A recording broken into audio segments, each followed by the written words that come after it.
Voici les informations de Séno, commune déléguée d'Annecy. Avec cette semaine, le championnat de France jeunes combiné en boule, leur potex, musique mécanique et guinguette, et tout de suite la présentation des classes à horaires aménagés théâtre au collège Le Semnoz. C'est Sénomag.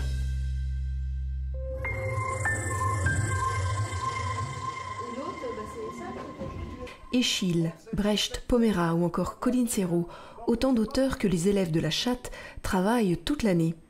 La Chatte, la classe à horaires aménagés théâtre. Les élèves y apprennent à s'exprimer sans complexe sur scène, 4 heures par semaine. Ce qui est bien dans cette discipline, dans les classes aménagées théâtre, c'est que ça permet à des élèves qui sont jeunes de pratiquer le théâtre sur des horaires qui sont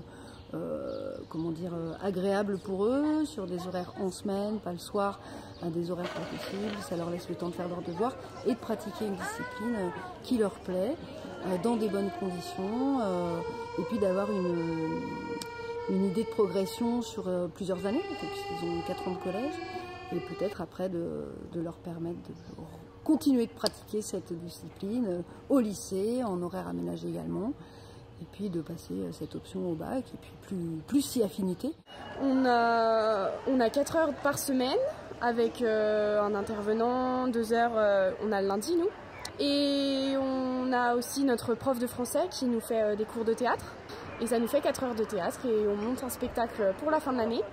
Moi, ça m'a apporté beaucoup de choses parce que j'ai essayé d'avoir beaucoup plus confiance en moi. Au niveau de la concentration aussi, parce qu'avant j'étais une fille qui n'était pas beaucoup concentrée sur mes cours ou sur quoi que ce soit, et ça m'a beaucoup aidée. Nous sommes allés voir la classe de 3e qui répète dans la salle André Dussolier du collège Le Semnoz. Mais que répète-t-il? Alors, Funérailles d'hiver, c'est un texte d'Hanok Levin, qui est un écrivain contemporain israélien. C'est un texte burlesque et cynique et assez cruel, mais où normalement on devrait pas mal rigoler. En lien avec le conservatoire d'Annecy, les classes à horaires aménagés théâtre sont rares en Haute-Savoie, puisqu'il n'y a qu'un collège qui propose cette option. Le collège Le Semnoz, à Séno, ville déléguée d'Annecy Commune Nouvelle, accueille de la 6e à la 3e les élèves motivés suite à une audition à la fin du CM2.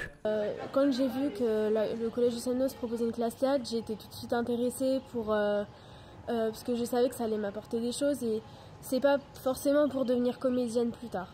Alors on leur propose de découvrir des exercices de théâtre, de travailler sur l'écoute, sur le groupe, et puis aussi de travailler autour d'un projet sur l'année. Donc en 4 ans, ils ont vraiment l'opportunité de découvrir des auteurs très différents, et puis de travailler peut-être plusieurs registres. Enfin, en tout cas, moi j'aime bien essayer de faire en sorte que les classes puissent travailler sur plusieurs registres différents dans tout leur cursus. L'écho est fort d'Eschyle et Funérailles d'hiver d'Hanok Levin, les 2 spectacles des classes des 4e et 3e de la classe à horaires aménagés théâtre auront lieu prochainement les mardis 30 et mercredi 31 mai à l'auditorium Séno. Idéal pour découvrir le travail de ces jeunes collégiens passionnés de théâtre.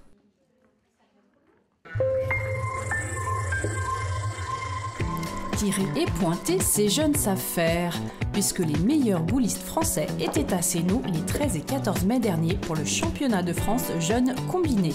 80 jeunes boulistes de 13 à 18 ans venus de toute la France ont participé à ce championnat. Une grosse organisation pour l'Espérance Boule Vieux-J-Sénou. Donc le championnat de France est déroulé sur le complexe sportif Max Descartes, à l'endroit habituel où il y a la section de tir à l'arc.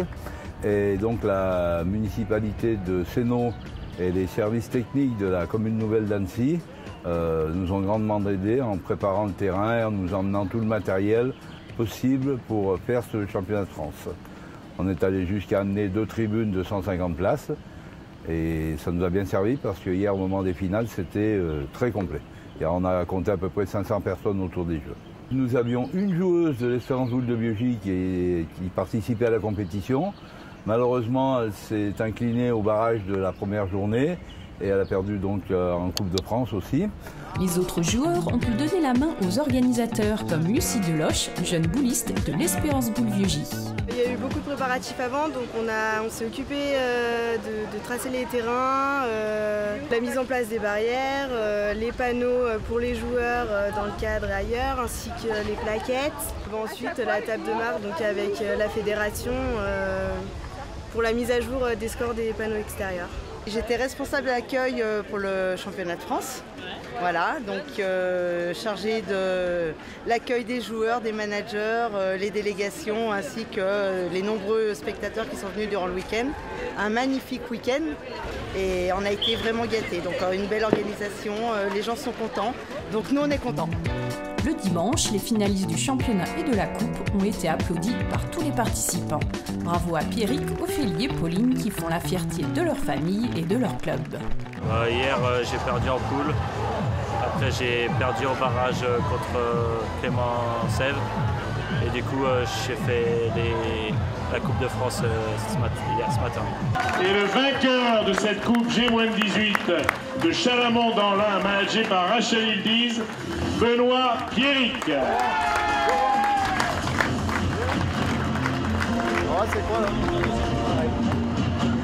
Ça a été très dur la première journée et la deuxième ça allait mieux. La deuxième bon, un peu difficile aussi mais un peu moins. Pourquoi dur la première? J'ai un tir qui n'est pas très adapté à ces terrains donc c'est pas facile. Et vainqueur de cette Coupe de France F.18 managé par Philippe Armanet de Bièvre-Isère, Ophélie Armanet, je rappelle,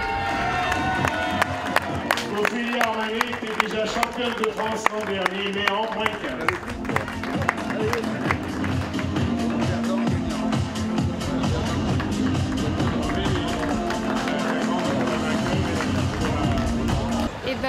J'ai réalisé de belles performances qui concluent mon année et pour tout mon entourage, mon club, je trouve ça très bien ce titre.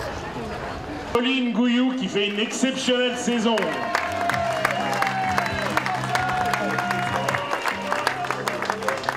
Médaille d'argent et d'or, bouquet de fleurs, cadeaux. Comme tout athlète, on rêve de conclure notre année comme ça et voilà, très belle compétition.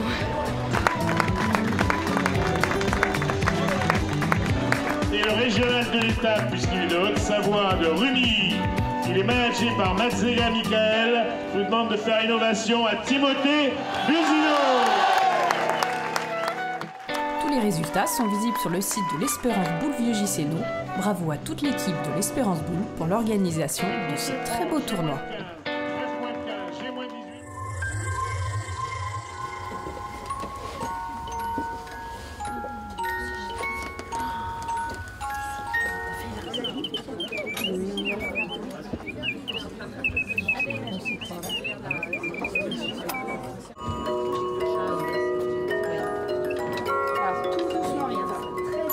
Verlaine appelait les tourneurs de manivelle les magiciens du pavé. Et pour entrer dans la magie des instruments de musique mécanique, rien ne vaut une soirée en compagnie de Laure Potex, qui présentait une très belle collection au café de Pays, le café Terra Natura, dans une ambiance des plus chaleureuses. Extra. Beaucoup de chaleur, les gens, il est bientôt minuit et on est encore là, les instruments tournent, les orgues tournent et tout le monde est passionné, petit et grand. Voilà, toutes les générations aiment la musique mécanique parce que soit on les découvre, soit on redécouvre. Oh, c'est beau, ça fait du bien d'entendre de la musique, de voir cet automate là, qu'est-ce qu'il était beau. Moi j'adore parce que c'est un savoir-faire avant tout. Et ce qui est étonnant, c'est qu'on ait pu conserver ce genre d'objets avec le temps. Et ça, ça permet de s'imaginer un peu ce qui se faisait dans le temps et avec les évolutions des techniques d'aujourd'hui. Je vois des gros cylindres à picots perforés là. Quand je vois toute cette invention, je me dis qu'il faut quand même être un petit peu fou pour fabriquer ce genre d'instrument, inventer toute cette musique. Je trouve ça assez incroyable. Il y a encore des mystères, c'est ça, c'est que j'ai pas tout percé. Alors l'historique, c'est que tous ces instruments ont un point commun, ils appartiennent à la famille des instruments de musique mécanique, des instruments qui peuvent donc fonctionner seuls, sans l'aide de l'homme, si, puisqu'il faut quand même actionner des manivelles, mais qu'on pourrait remplacer par des moteurs ou autres. Donc l'homme n'intervient pas. L'instrument est capable de reproduire un son grâce à des cartons perforés, grâce à des disques perforés en métal, en carton ou même du papier, des rouleaux de papier perforés. Vraiment, là c'est complet. En plus ce soir, elle nous a montré vraiment toutes les étapes, toute l'évolution. C'était chronologique aussi, en démarrant vraiment par les choses les plus anciennes. Et là, elle a terminé sur l'Orgue de Barbarie qui est un petit peu plus récent. Elle tient sa passion de son papa qui aimait les collectionner et c'est avec son fils Victor qu'elle aime tourner. Je trouve ça super et tous les ans je l'accompagne à cette soirée et tous les ans il y a des nouvelles personnes qui découvrent les instruments de musique. C'est un son magique. Cette passion est un héritage, un véritable héritage d'un papa collectionneur qui malheureusement n'est plus de ce monde aujourd'hui et on essaye de poursuivre cette histoire familiale. Donc la passion, c'est un véritable héritage, plein d'amour, transmis dans des ambiances comme celle-ci ce soir. J'ai beaucoup joué avec mes parents depuis ma plus tendre enfance. J'ai un peu la voix abîmée, mais c'était tellement fort ce soir. Effectivement, on a passé une très très belle soirée. Mignon, organina, automate, orgue de Barbarie, boîte à musique. Parfois des jouets, mais surtout de véritables bijoux. À l'époque, ces objets étaient modernes. Les orgues de Barbarie amenaient la musique de rue en rue. Certains s'en rappellent encore. Ouais, il y en a plus. Moi, quand j'étais gamine, il y en avait. Moi, je me souviens, il y en avait. Il passait dans la rue, il avait les cartes et puis il passait, puis on sortait.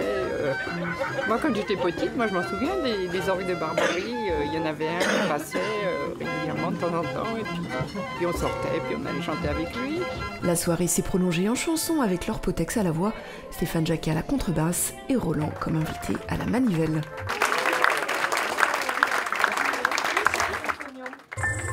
Voici l'agenda des manifestations de Sénaux, commune déléguée d'Annecy. Animation femmes avec le Dynamis organisé par le Tennis Club de Sénaux, c'est jeudi 25 mai au Tennis Club.